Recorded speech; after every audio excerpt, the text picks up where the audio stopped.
सिवान सिवान ज़िले की अगर बात करें या सिवान की विधानसभा क्षेत्र की बात करें तो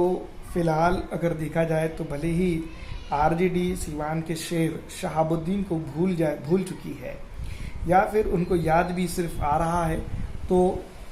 सिर्फ और सिर्फ सबसे इम्पोर्टेंट बात हम ये भी कह सकते हैं कि वो ऑल इंडिया मजलिस इत्तेहादुल मुस्लिमीन की वजह से ही आ रहा है। सिवान की राजनीति के अंदर एक वक्त में जो है तो एक बड़ा नाम था, जो थे मोहम्मद शहाबुद्दीन साहब। मोहम्मद शहाबुद्दीन साहब की अगर बात करें तो उन्होंने काफ़ी कुछ चीज़ें इस इलाके के अंदर डेवलपमेंट के लिए ख़ास करके की थी, जनता के लिए खास की थी, पिछड़ों के लिए खास की थी, कई एक चीज़ों को लेकर जो है तो यहाँ पर काम किया था। वहीं अगर बात करें तो ये वही जो है तो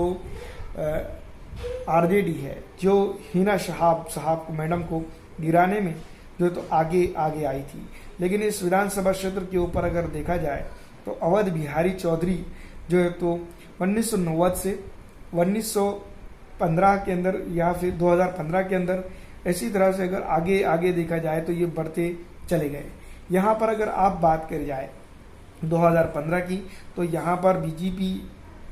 BSP, Indian national Congress party और कई अन्य जो है तो नेता इस इलाके के अंदर रहेंगे। लेकिन अगर बात करें तो इस क्षेत्र की तो यहाँ पर अवध बिहारी चौधरी की अगर बात की जाए या फिर इस इलाके की वोटिंग परसेंटेज की बात की जाए तो वो शहाबुद्दीन साहब के फेवर में जाता हुआ नजर आता है या उनके इलाके के अंदर जाता हुआ नजर आता है। ऑल इंडिया मजलिस इत्तेहादुल मुस्लिमीन यहाँ पर जो है तो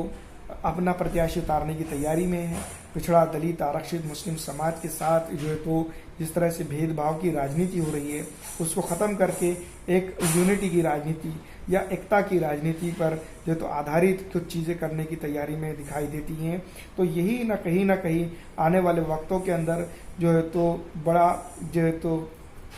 बेहतरीन सबक और बेहतरीन दिशा और दशा हो सकती है। तो क्यों नहीं जो है तो जनता ऑल इंडिया मजलिस इत्तेहादुल मुस्लिमीन के साथ इस इलाके के अंदर खड़े रहेगी। यही चीज़ें हैं जो ऑल इंडिया मजलिस इत्तेहादुल मुस्लिमीन को इस इलाके के अंदर जो है तो बड़ी और मजबूत करेगी। दोस्तों, जैसा कि हम जानते हैं कि पिछड़ा, दलित, आरक्षित समाज के साथ ऑल इंडिया मजलिस इत्तेहादुल मुस्लिमीन खड़ी हुई है, तो इस इलाके के अंदर फायदा होगा।